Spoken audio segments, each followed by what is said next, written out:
Olá, nono ano, e aí, tudo bem com vocês? Vamos dar continuidade à nossa aula sobre pontuação. Sou o professor Wesley Fernandes dos Santos, professor do Instituto Marechal Malé. Bom, eu enviei um exercício para vocês, agora nós vamos corrigi-lo e depois continuar com, então, o conteúdo sobre pontuação, certo? Bom, é um exercício pequeno, você simplesmente vai empregar a vírgula se necessário, certo? Vamos lá.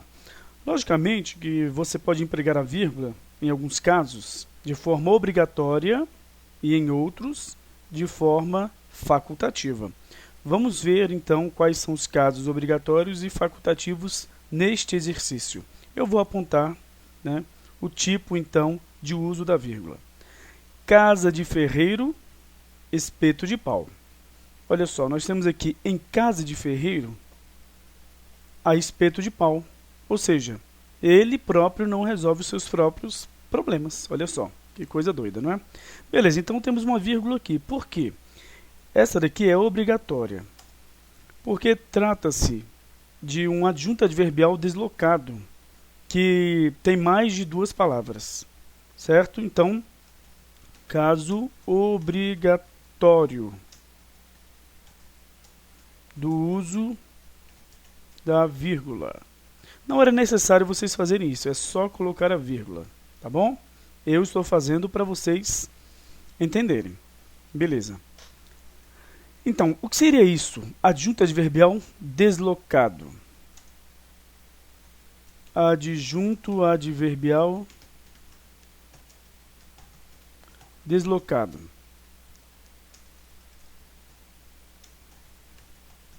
Seria o seguinte: qualquer locução adverbial com três palavras ou mais que não estiverem na sequência, por exemplo, sujeito, verbo, aí vem o adjunto adverbial, o sujeito, verbo, complemento, adjunto adverbial. Se o adjunto adverbial não estiver na sua posição chamada de canônica, ou seja, ela vai ficar, na verdade, ele vai ficar no final da frase. Então, se estiver no final da frase, esse adjunto adverbial, né, pode receber uma vírgula antes dele, mas essa vírgula será facultativa. Por quê? Porque ele está na sua posição correta. Agora, quando ele vem, então, ferindo a sequência sujeito, verbo, adjunto adverbial, vem adjunto adverbial, sujeito, verbo, por exemplo, ou sujeito, adjunto adverbial, verbo, então você tem de usar vírgula. Caso fosse assim, ó, espeto em casa de ferreiro de pau, então teria que colocar duas vírgulas. Tá? Ou então espeto de pau, vírgula, casa de ferreiro. Há muitas palavras subentendidas aí. Em casa de ferreiro, na casa de ferreiro, há espeto de pau. Tem um verbo, tem preposições subentendidas. Tá bom? Beleza, então. Olha só. Nós temos aqui, então, no caso, ordem direta. Ordem, sujeito, verbo e adjunto adverbial. Agora, no caso, essa formação aqui vai exigir vírgula facultativa.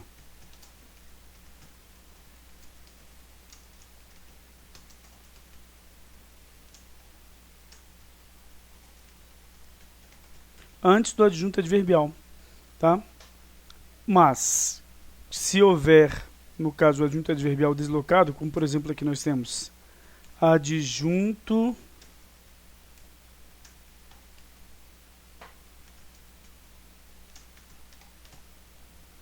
adverbial, aí temos, no caso, o verbo subentendido, tá?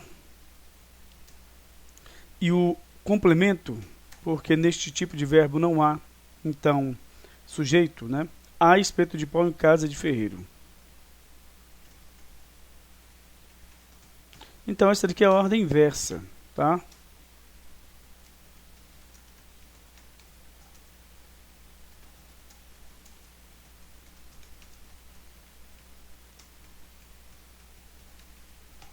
Pronto. Certo? Beleza, então. Olha só. O que nós poderemos só anotar mais um pouquinho aqui?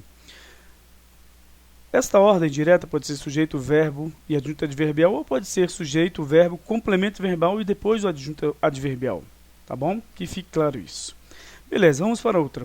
Pimenteira, 13 de junho de 1963.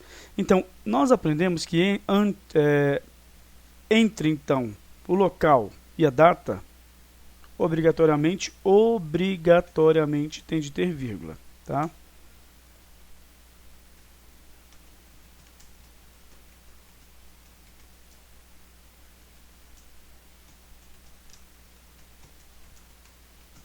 Pronto. Tá aqui a vírgula.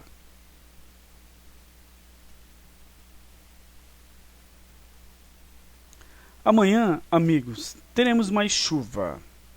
Amanhã é um adjunto adverbial. Olha, ele está deslocado, mas eu falei que só os com 3 palavras ou mais, tá? Vou até deixar bem claro aqui, ó. Adjunto adverbial com 3 palavras ou mais, tá?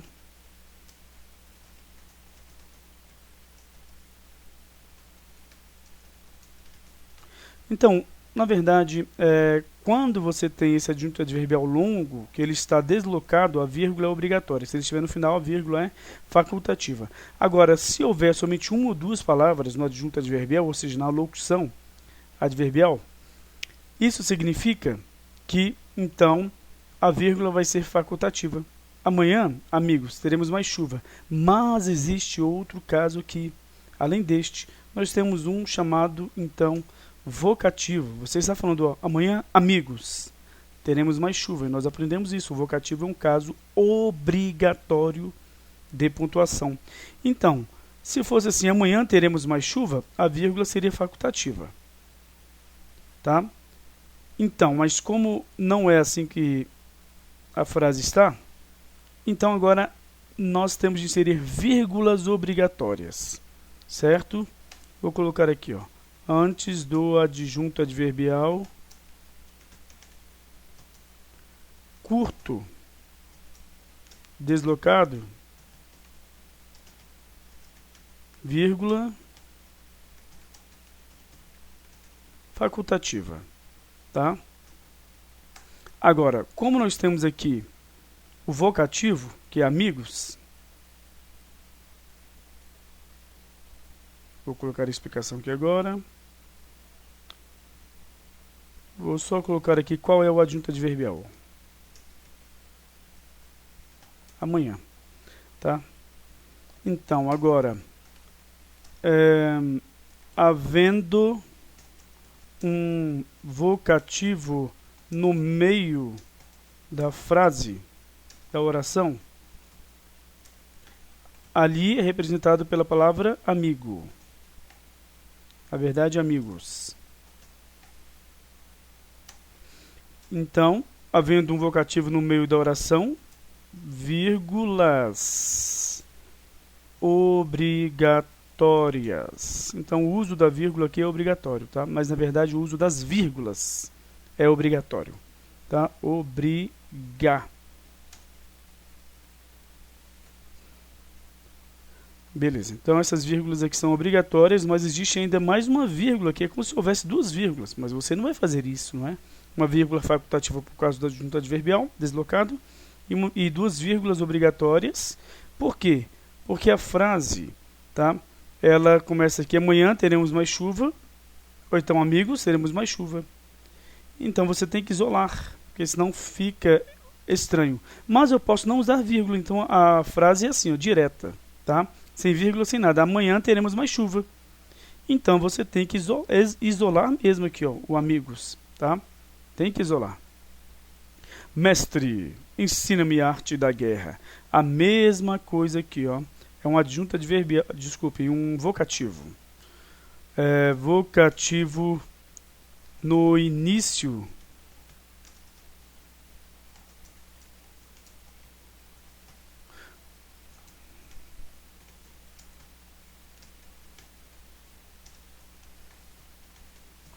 Então, vocativo no início de uma oração, vírgula obrigatória. Qual é o vocativo? Mestre. Então, vamos colocar a vírgula aqui. Tá aí.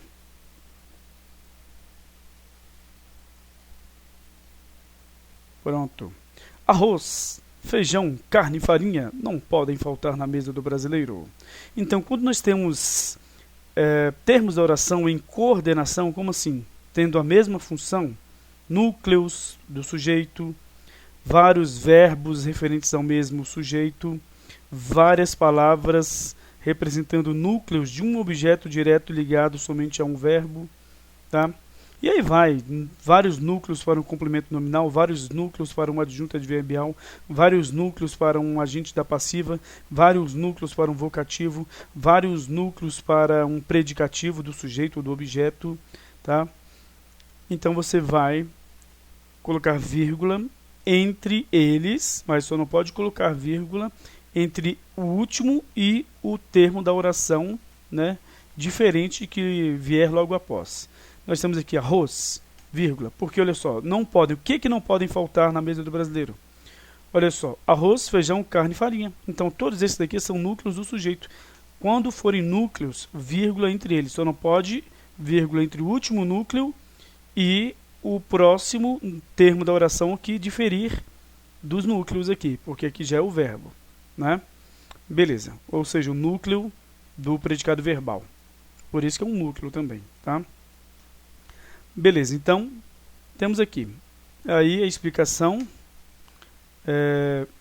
vírgula obrigatória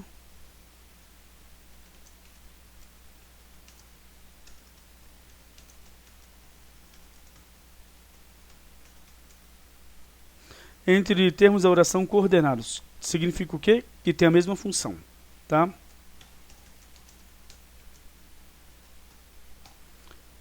Pronto. No caso aqui, núcleos do sujeito. Beleza. Era um sujeito alto, silencioso, magro, feio e esquisito. Agora nós temos aqui, de novo, né, vírgula obrigatória entre termos da oração coordenados.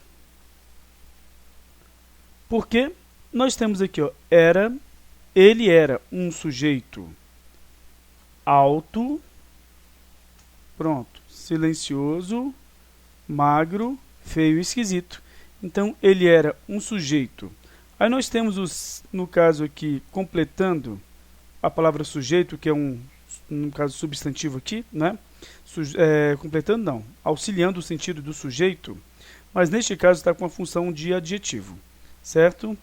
Então, olha só, ele era um sujeito alto, silencioso, magro, feio e esquisito. Então, termos aqui coordenados entre si, modificando a palavra sujeito, tá?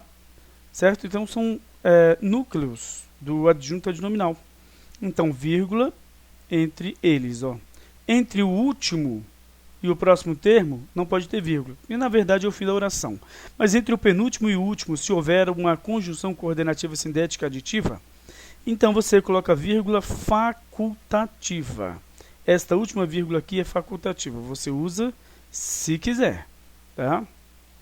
Que isso fique claro para vocês. Isso pode cair na prova, gente. Eu exigir a diferenciação entre vírgulas obrigatórias e facultativas. Então, não assistir às aulas vai acarretar um problema sério, assim como já acarretou há alguns bimestres aqui, né, que vocês então enfrentaram, mas parece que não estavam, né, muito, vamos dizer, acostumados com o conteúdo. Então temos de assistir às aulas. Voltamos alegres da praia com areia até no nariz. Voltamos alegres da praia. Olha só de onde? Da praia. Está na posição canônica, ó. Voltamos alegres de onde? Da praia. Nós, sujeito, verbo, voltamos como alegres. Então, olha só, temos aqui o predicativo do sujeito, né? Beleza. De onde? Da praia. Adjunto adverbial está numa posição canônica. Só que outro aqui, ó, como? Com areia até no nariz, tá? Então, nós temos aqui uma situação de no caso, um adjunto adverbial bem longo, só que está na sua posição canônica, mas nós temos dois adjuntos adverbiais, certo? Então, essa vírgula aqui ela é importante e se torna até obrigatória para diferenciar os adjuntos adverbiais, sem dizer que também pode tirar o que nós chamamos de ambiguidade. com areia, da praia com areia até no nariz. A praia tinha esse nome? Muitas vezes a pessoa pode se confundir, tá? Com esta oração, então. Então aqui a vírgula é obrigatória por causa disso, tá? Por quê? Porque você tem dois adjuntos adverbiais, tá? Vírgula obrigatória entre dois termos da mesma natureza sintática. Beleza. Agora, e corre, vacila, e tropeça, e resvala, e levanta, e foge. Nós temos aqui vírgula obrigatória entre termos da oração coordenados, tá? Por quê? Porque nós temos vários núcleos do predicado verbal. Os verbos e corre, tá? E vacila, e tropeça, e balança, tá. Beleza, mas aí nós temos o que? Uma conjunção coordenativa sindética. E agora? Então essas vírgulas são facultativas, tá?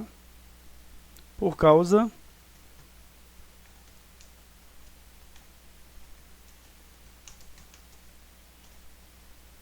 conjunção. Este é um tipo de linguagem mais usado em textos literários. É o que nós chamamos de polissíndeto, tá? Então, mesmo assim é importante, porque nós não vamos escrever somente aquilo que é formal. Então é importante saber disso aqui. Na verdade, a vírgula aqui não é nem sequer, vamos colocar assim, adequada, né? Ou seja, o uso da vírgula não é adequado, neste caso aqui, tá? E estuda, trabalha, aprende, lucra. Agora nós temos de novo aqui vírgulas obrigatórias, tá? Vamos colocar vírgula, mas são vírgulas, porque tem mais de um termo. E estuda. Agora nós temos uma conjunção, mas só que nós não temos aqui conjunções entre os núcleos, tá, do predicado. E estuda, trabalha, aprende, lucra. Na verdade, todos esses verbos são verbos intransitivos e eles próprios são orações, tá? Eles sozinhos na frase são orações. Porque se você fala, eu estudo, sim, estudo, tá? Aprendo, lucro, trabalho. Você entende, né? A oração está completa sintaticamente. É a diferença entre a oração coordenada e da oração subordinada. Bom, nós vamos ficar por aqui na nossa aula, né? Na próxima aula, então, a gente dá continuidade ao conteúdo sobre pontuação. Então, até lá, gente. Tchau, tchau.